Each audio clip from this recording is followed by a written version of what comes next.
Keanu, I never said you were a terrible actor. Come on, man. I might say shitty, but I never said terrible, man. I never. But now, my man is back in action. Yeah. Literally. Yeah, no, he was the villain in Man of Tai Chi. He did 47 Ronin, and now here he is as John Wick. And y'all saying, man, who is this mysterious John Wick? Who is this superhero? Let me tell y'all a little bit about my man John Wick right here and why I didn't see his movie. Now, John Wick, he's a former hitman, just trying to mind his own business, Martin. He's trying to live a simple life with his new partner in crime, his dog. Got a nice car, and these people who don't like him for whatever reason come in and they kill his dog. Now, normally, Martin, when someone hits our car, maybe they'll rob our place, maybe they'll kill our dog. We don't know who those people are. But John Wick said, boy, I know your daddy. He said, yeah, I used to work for him. Yeah, I know you. You just earned him and you an ass whooping. Now, Martin, what did I get wrong? Okay. Everything.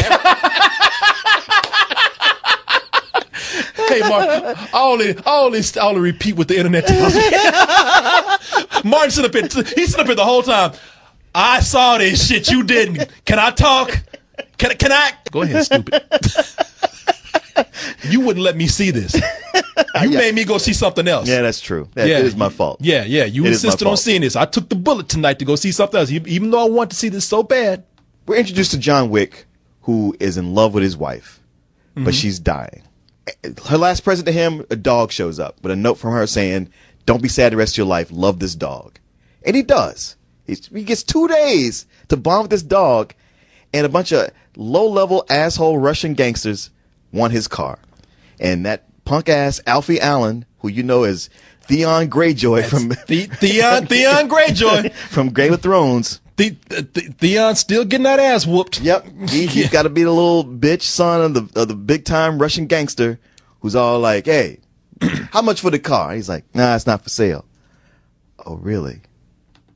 So he gets his buddies. They break into his house, kill his fucking dog, beat the shit out of John Wick, steal his car. So then it's on. It's on, and it's one of those where early on, when everybody was like, "Man, what did my son do that was so bad?" He fucked with John Wick. and every time that name comes up, people go, "Oh, you didn't say that." Yeah, pretty much. Oh, you managed to leave that little part out. You said some guy. Yeah. And the dad is like, "I hate my son, but I can't let this happen. We got to get everybody on John Wick. I'm putting a $2 million bounty on his head." Honestly, it's pretty much a movie that somehow was gonna get mailed to Denzel Washington, and somebody else grabbed it first. Yeah. It's been that's why Denzel Washington did The Equalizer. Right. He's like, I can't do both. He said, "Oh, are you like that goddamn Keanu Reeves took my fucking John Wick?" Yeah, right. Now I got to do this Equalizer shit. Oh well. The movie's very stylish.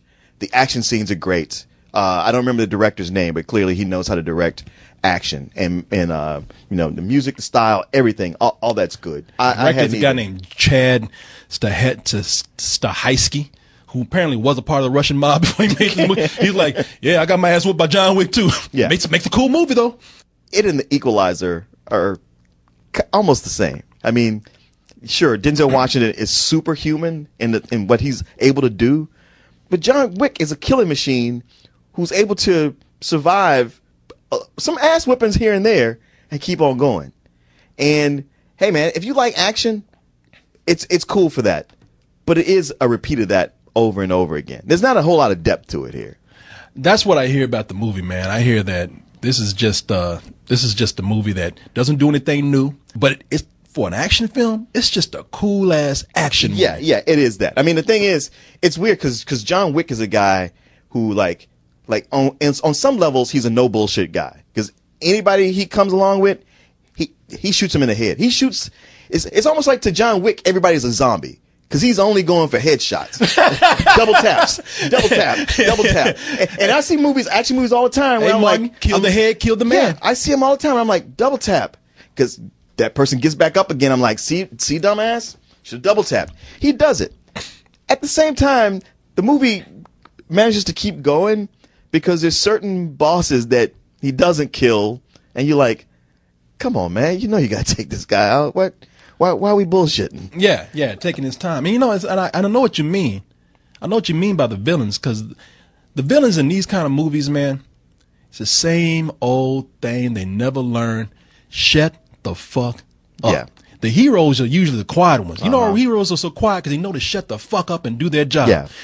Villains, the reason why they mess up is because they always got to rub it in. They got a monologue. They got a monologue, or they got to get that last word. They got to get in that insult. You winning, you got the upper hand, but you lost because you couldn't shut your fucking mouth. You're always a pussy.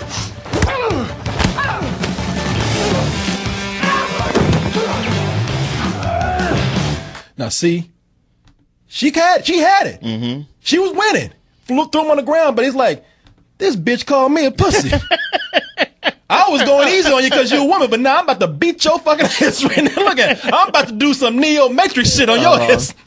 Bullet time right in your ass right now. Yeah. There's also a point where he's pretty much caught by these guys who want to kill him.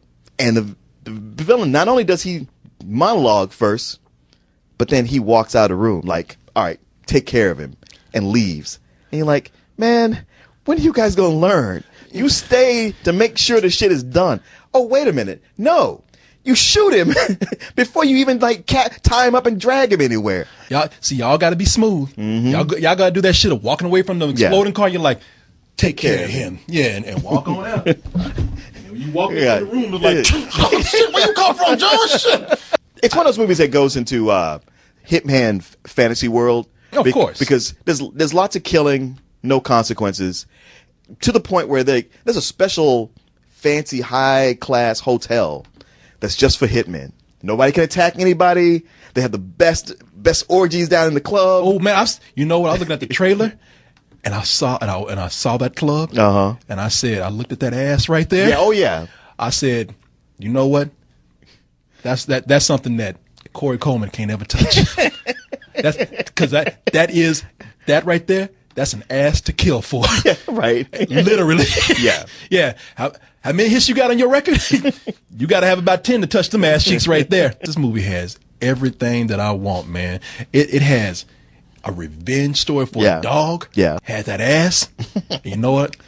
Had Theon Greyjoy getting that ass whooped. Oh, yeah. He's making a career out of getting his ass whooped. Well, it's not just a career out of getting his ass whooped, but a career out of making people enjoy watching him get his ass whooped, or just running around looking scared. He's got those big eyes and that over bushy ginger mustache, and you just like, and anytime he talks shit, you just waiting. I ain't saying you an ugly dude, but you ain't handsome enough to talk shit. Right. And by the way, I can tell by that little Weasley look on your face, you can't fight. Yeah. Always got doing all this shit. Fuck you. Get him. Yeah. Yeah. You know, is he not doing that in the movie? Yeah. He does that. I could never be friends with him. I mean, that's one of the best scenes. Is that his dad like gives him pours him a scotch and lets him drink it, and then beats his ass and just like, do you know whose car you stole? I want to whoop that TV just for his frame being on there. God damn, I hate that dude. He ain't even done nothing to me. I know. Yeah, it's good. It's certainly fun. It's stylish. But like I said, there's just a point when I was like, yeah, as much as I like this, it's just repeating itself over and over. You know, like, I know, yeah, he's going to kill these guys. It becomes predictable after a while. Okay. It began where I felt like it was like, man, this is what Sin City should be. But after a while, it's more like The Equalizer. It's a popcorn movie. People who like the shoot 'em ups, they will like this. There's plenty to like there. And I liked it. I just didn't fall in love with it. Okay. I'm sorry to hear that. Look like John Wick got another person he's gonna have to beat their ass. Like, Martin, I'm coming for you. Hey, well, you know, he mostly shoots people. Fuck the Avengers. To hell with the Justice League. Get me Denzel, Liam Neeson, and John Wick in one movie. That's more like the Expendables. I don't care. That's the Justice League and the Avengers combined in one. In fact, I want a movie where the Avengers tries to take on these dudes right here. Liam Neeson's ready. He's like, I dare you.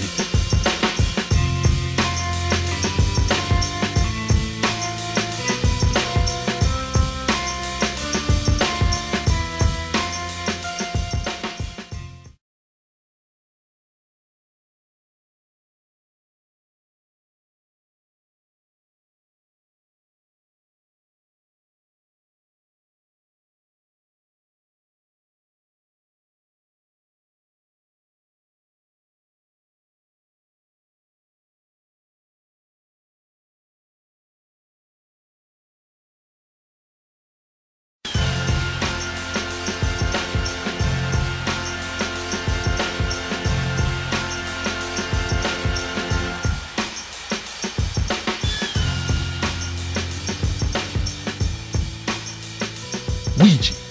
Is that how you say it? Ouija. It's weird because I grew up where it was when it was called Ouija, the Ouija board. Yeah. But then I was like, well, maybe that's just how they said it in the ghetto. Yeah, exactly. It's really Ouija. Like George Jefferson, Ouija? Right. I want to go see Ouija. I was interested in this. You know, the mysterious Ouija board, man. We all know that the Ouija board is a game. It was a game that was invented in 1890, 1891, I believe. It was called the Incredible Talking Board. Mm. I think it was supposed to be something innocent, but all of a sudden people start saying, oh, you can conjure up spirits with this. And ever since then. Yeah, for some reason, the perfect conduit for spirits is Parker Brothers. Hey. You know, they made that Battleship movie off of a board game. True. Shit, they about to make Chutes and Ladders and, you know, and Monopoly. Monopoly, yeah. They said, you know what? This is perfect, man. A horror movie based off of a game that still scares people. Now, in this film, we have a young girl, high school student. Her friend commits suicide that you see right there. She finds out that, oh shit, before she died, she was playing with the mysterious Ouija board. What? Yes, Martin. Martin, she would never, ever, ever had committed suicide. She was more stable than that. Yeah, yeah. The thing that killed her, we must consult. We must go to the mysterious Ouija board and see if we can talk to her and find out who brought her over to the other world. Okay. So these kids get together and they start playing with the Ouija board. They actually get in contact with her. They think, but all of a sudden, one of the guys comes in and say, hey, wait a minute. I dated you. Do you remember that time that we went out to the bluff and had ice cream and sat down and we just cuddled and made out? Yeah, I remember that. Lie, see? I don't ever cuddle. I fucked. Shit, hey, y'all know me. No, I fucked her, man. Believe me. That ain't her. And so, I'm exaggerating a little bit, but, you know, the Ouija board comes in and said, all right, you know what's up. Yeah, it ain't me. Fuck all y'all, yeah. And you know what? I was playing with y'all. We were cool, but y'all want to play with that way? All right. Jig is up. All right. You know what? You find out I'm an evil spirit, I'm going to be an evil spirit. Fuck all y'all dead. I'll be a huckleberry. Hey, Spell, I'm sorry, real quick. No. I'm going to pull her right up to this hell no, fuck you option right up here. Them hands fighting. No, we're sorry to fuck you. No, so fuck you. So, and okay. Cut the bullshit, all right? I'm sitting up here trying to act like, well, maybe I liked it. Maybe it was all. Man, y'all can look at this trailer right here and tell that this shit is some nonsense. I'm so sick and tired of you goddamn teenagers out there always falling for the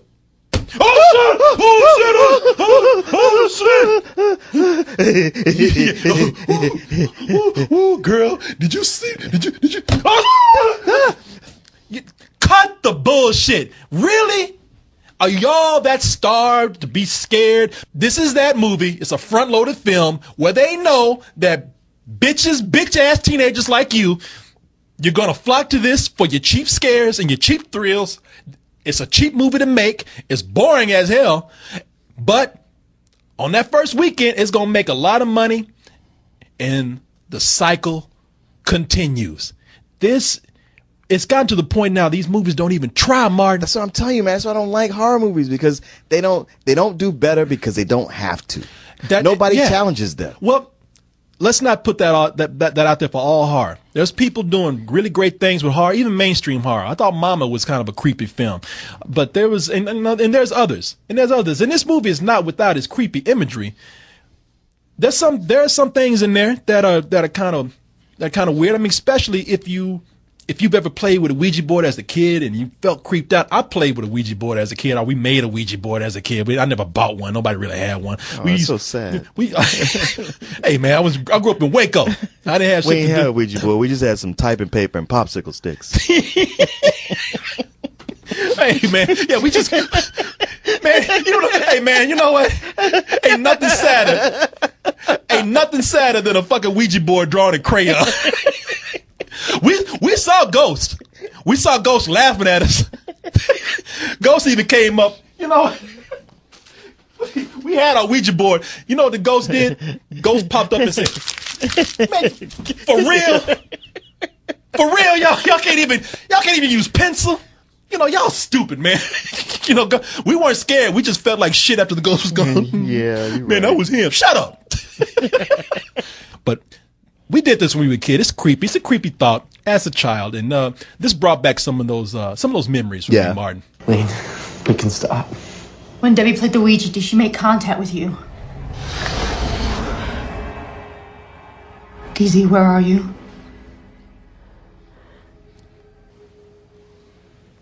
I don't see anything. Guys, I think we should get out of here. Yeah. You know what? I'll tell you. Can the spirits not affect you if you're illiterate? Yeah, because they sit there. They try to spell shit out. You're like, I'm embarrassed to say, like, I don't know how to. The scariest thing in this movie is trying to convince the people that this motherfucker right here is a high school student. I know. He looks like Andrew Dice Clay. Man, that motherfucker look like that dude Mac Dreamy or whatever his name is. You know who that? Yeah, Patrick Dempsey. He look Patrick Dempsey looking ass, and you gonna try and convince us that they actually show him in a school. But y'all are shameless. Y'all think because y'all throw a backpack and put books in his hand that this motherfucker stand in front of a locker that this motherfucker's 30 years old or 18 years old? Come on, y'all. That's another thing. Maybe he's part of the Jump Street program. The jump scare program. 22 jump scare. That's what that shit is. People, this is the movie's it's more frustrating than scary because it just convinces you just how boring the actual Ouija board is. Yeah. You look at this and you're like, hell, I don't care if I die now. I wish my Ouija board did this. You know, I wish spirits would pop up. Yeah, that's the thing. Whenever I remember doing that and hardly anything was happening, it started moving because one guy, he just got bored. He just started pushing it along. Yeah, the spirit says STOP. Let's fucking go, man. Shit. Man, that was you.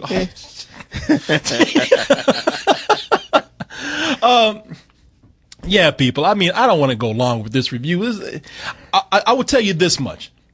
The thing with this is that I was going to give it a very low rental. Yeah. I was going to give it a low rental because I thought, all right, near the end, still ain't nothing, but it has some fleeting moments of creepy imagery. Okay.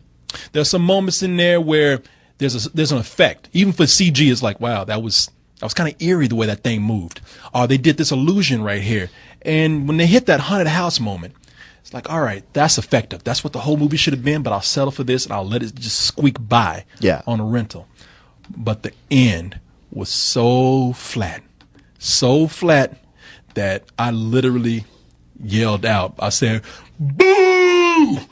Boo! Of course, black people scared there. They're like, shit, there's a ghost in here. I was like, God, can't win, man. But I said, boo, because everybody was like, that's it? That's even the people who were screaming through the whole movie. They said, that's it? That's all? Yeah. It's funny how an ending can actually have an effect. Right. On everything. So, yeah, this is some bullshit, man. It's really some bullshit. These actors you don't really care about. There's only one thing in the movie there's only one death scene in the movie that's actually really creepy and effective. Other than that, I mean, seen this, you've seen them all. I can't stop you if you're 16, 17. It's PG-13 too. So if you're some kid who wants to go see something scary for Halloween, what am I going to say? You know, you're going to be scared anyway. So, man, I'm real sorry that I set you up to see this, but not so sorry that I'm not glad that it wasn't me. Martin, I was so upset watching this because I was thinking about John Wick the whole time. I was thinking about you sitting up there watching. It was almost like thinking about a guy fucking his ex-girlfriend that he knows. And I was so mad. I thought about killing you, getting a Ouija board, bringing your ass back just to say fuck you. I was mad.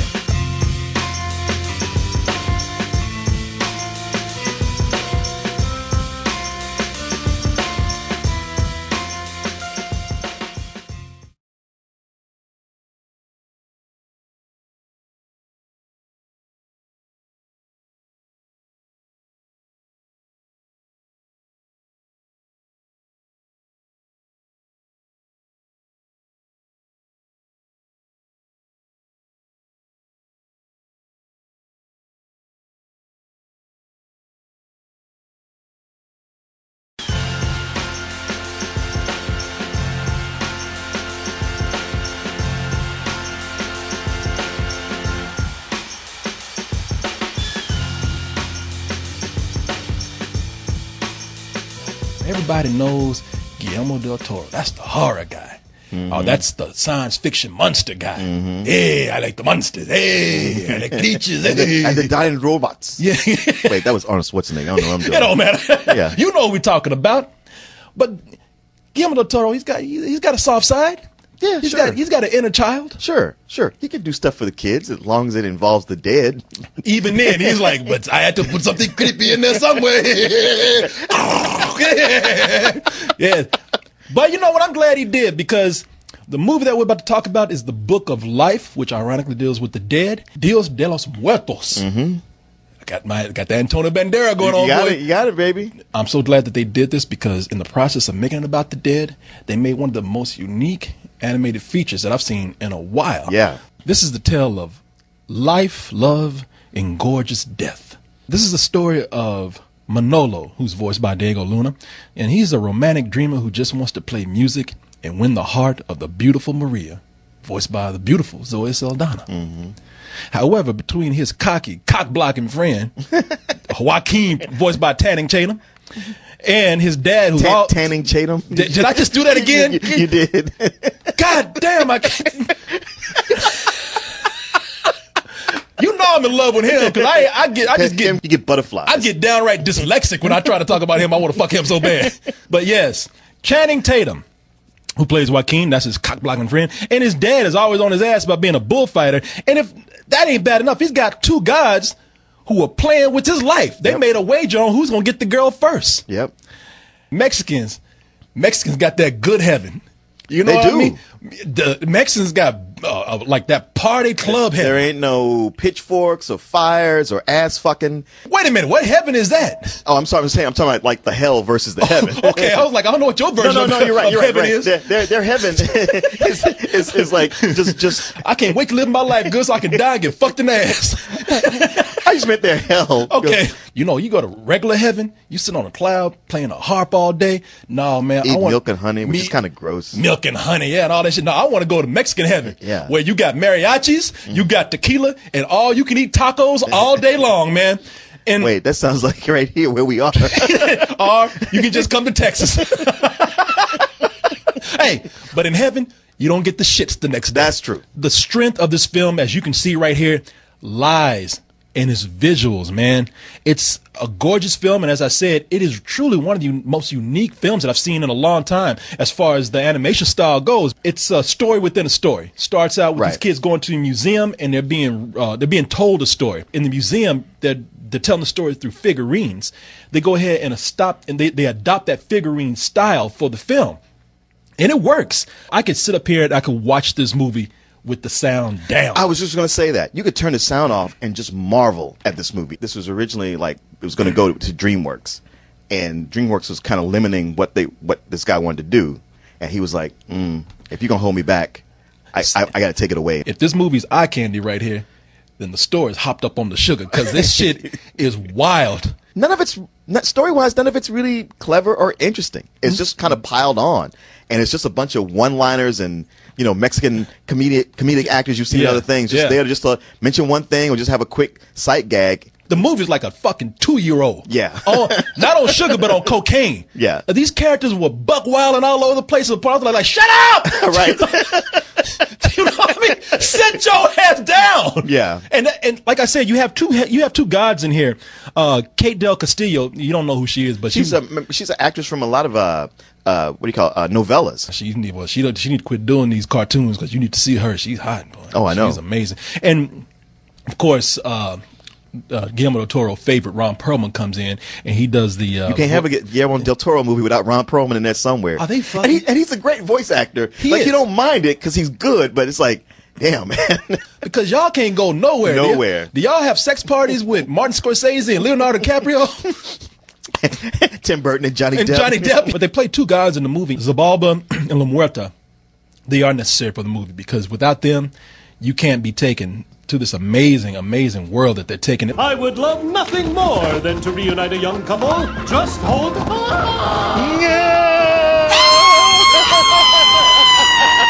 Look, even that fool lost his shit. Right? And he's in the movie. Look at this shit. I know. Oh, goddamn! And he's the driver. Yeah, he's done this shit every day. He still ain't used to it. Shit. I hate this part. But without them, you couldn't be taken to this wonderful looking world that they have right here, man. And I tell you, the part of the story that does not work is when they want to bring in that villain that you're talking about. Yeah. There's a villain, a bandito that's going to attack the village, and it's like, man, he ain't even a real character. He's not. And He's somebody who's been talked about. We barely saw him. I don't like Zoe Saldana in the movie. Like, I like her voice acting. I like the character design. Her character. But her character. Yeah. Bitch, you know what you doing. I know. mean, okay, you got two guys fighting over her. Very obviously. Very obviously. They pulling some pop Bluto shit. And she's sitting back, oh, no, stop, guys. Don't fight over me. And, you know, and love that shit. Oh, yeah. We're like, oh, you boys are so childish to fight over me. It's like, well, then pick one of us or tell us both to fuck off. And settle the shit one way or another, yeah. You two are acting like fools. Wait, me too? Oh, you're so strong, Joaquin. Thanks, I work out a lot. That's so stupid, so childish. Joaquin! Fuck out and slap back. Hey, like a true Mexican, I'll cut your ass. Better back up, motherfucker. You always got to do in the fire. Yeah! Kick his ass! Oh, man. Now, one thing you got to keep in mind about the movie is that this might work for some people and might not. It kind of does what Happy Feet did, where they take old songs and change them around for the sake of the movie. I liked it in this movie because they changed them into versions where, you know, Mexican versions. Yeah, I liked it. You got what I need. If this film didn't have the strength of the visuals that it had, story-wise, I would write this off. I'd say this is really annoying right here. Yeah, just straight up annoying. But the fact that it is a movie that never really takes itself too seriously, in that visual style right there, this is one of those rare occasions where I'm going to say that this is a full price. I also props for finding a holiday that there wasn't a movie about. Just when you thought that everybody's got it covered, nothing left, it's like, oh there's yeah, one more. Oh yeah, one there more. you go. We got one right here. I could totally watch it for the first hour with the sound on and turn the sound off for that last 30 minutes. Oh yeah, and just watch it that way. For me, it's a real high matinee.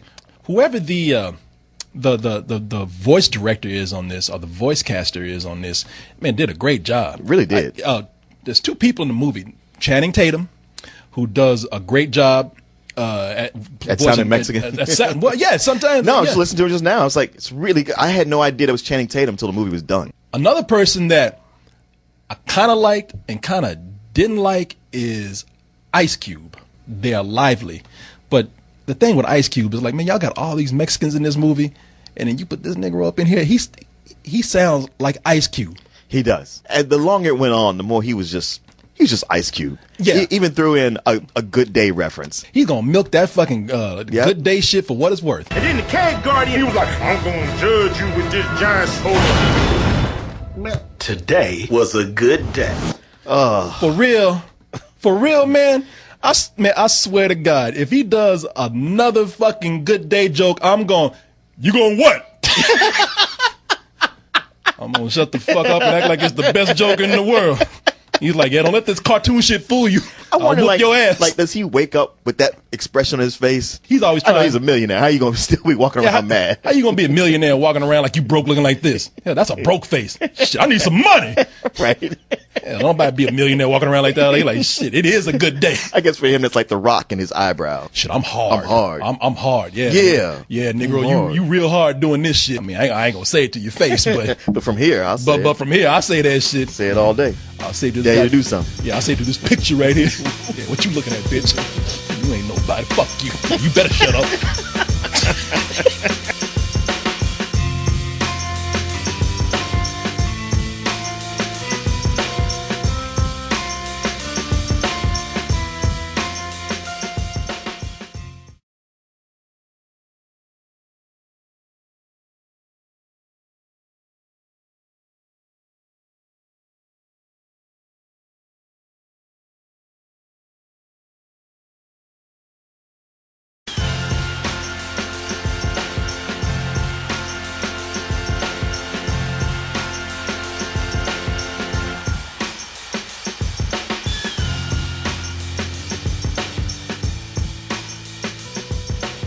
April 1945. World War II is coming to an end.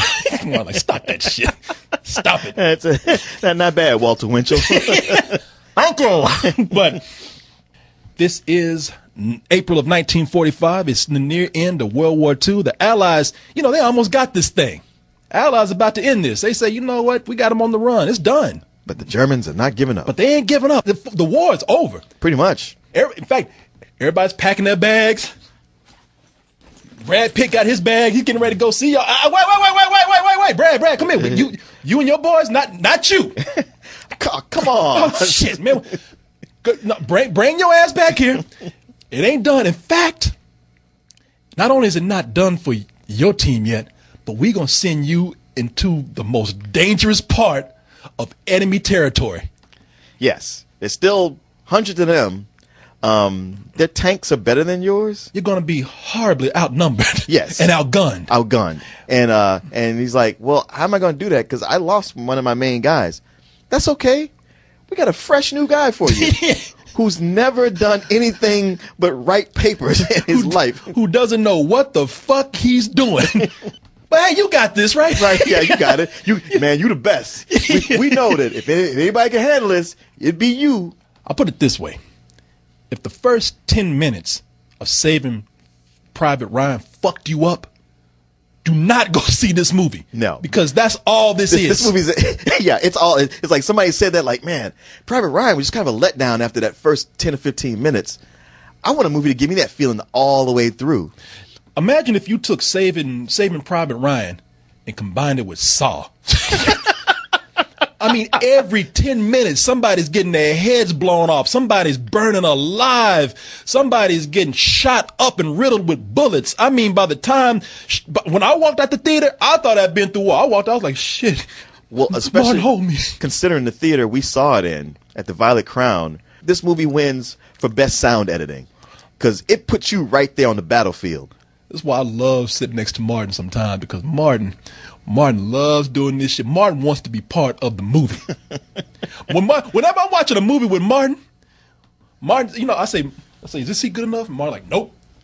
Is this scene good enough? And Martin like, nope. Is it good enough now, Martin? Nope. Damn, Martin. Is this good enough for you? Yeah, I like that. Martin got to be right in the movie. And when I was watching this movie with him, those bullets were flying, those tank shells were going, and the whole time, Mark, you didn't see yourself. You like ducking and shit. I was like, yeah, good. I'm happy. Shit, woo! Go, shit. That was good. I was like, yeah, that's what you get. That's what you get. Even though I was sitting up right there with you, shit, Mark. Man, hold me, shit. Putting you in front of me. I got to tell you, and I don't know if some people are going to see this as being an exploitation of war, or if some people are going to see this as something that's too violent for them.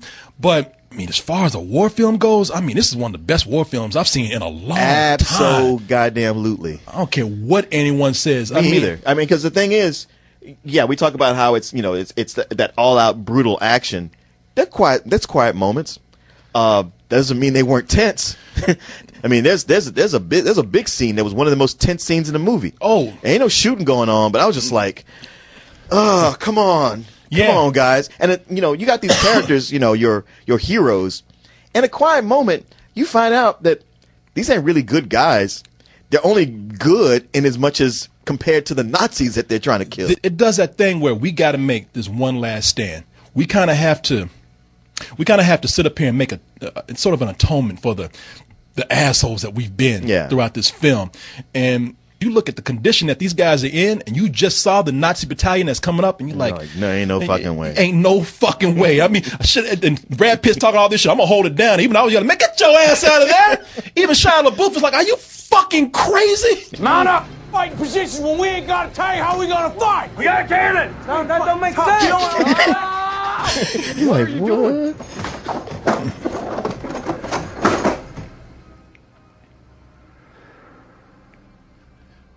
Brad Pitt's like, is Shia still looking at me? I wonder if there's that point where when he got up there, he was like, this is kind of crazy. You're like, but I've made a speech now. You're like, oh, shit, I just fucked myself up right now. Look at he's like, God damn, I thought they would actually tell me to stop. You know? And they really going along with this shit? Yeah, dude, I really counted on them pulling me off.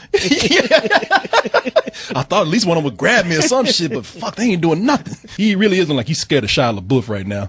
Because Shia LaBeouf, y'all know he's crazy. And throughout this movie, he gives you a look, and you like, yeah, this motherfucker's kind of crazy already. Shit, Brad Pitt was kind of scared right there. Shit, this motherfucker's still looking at me. Shia LaBeouf was really like, man, I'm not acting right now. Get your ass off that goddamn tank. Everybody's made fun of Shia LaBeouf. I've made fun of Shia LaBeouf, but I've always thought that this guy was a really good actor. He's given a performance like we've never really seen before. Exactly. A lot, when it first started out, he was kind of talking like this and doing that country thing. But then I thought, oh man, he's putting it on too thick right there. But after a while, I said, man, this guy, he truly is a great actor. And all that craziness that people talking about with him, cutting his face and shit. I said, whatever he did, it worked. It worked. Yeah. Whatever he had to do.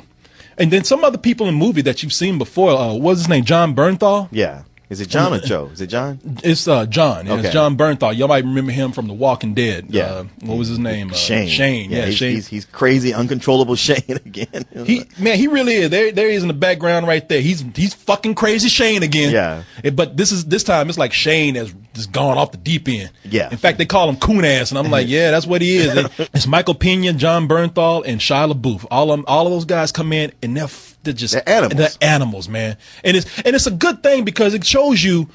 It's almost it questions you about what war does to people. Right. You get to a point where, man, it just ain't no sides anymore. War just makes people assholes. Yeah.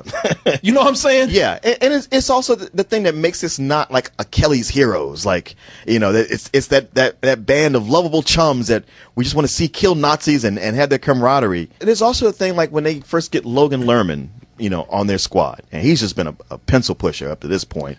And now, you got to get in this tank. You got to kill Nazis. And they abuse him. But they take it to a level where you're like, man, y'all really need to back off this kid. This is too much. See, that's another thing in the movie. I was like, no, get on that ass. He started fucking up and getting people killed. Yeah. I was like, Brad Pitt got him by his face. And he said, fuck up again. Fuck up. And he's like, okay, I'll do it. I was like, no, punch him in his face, man.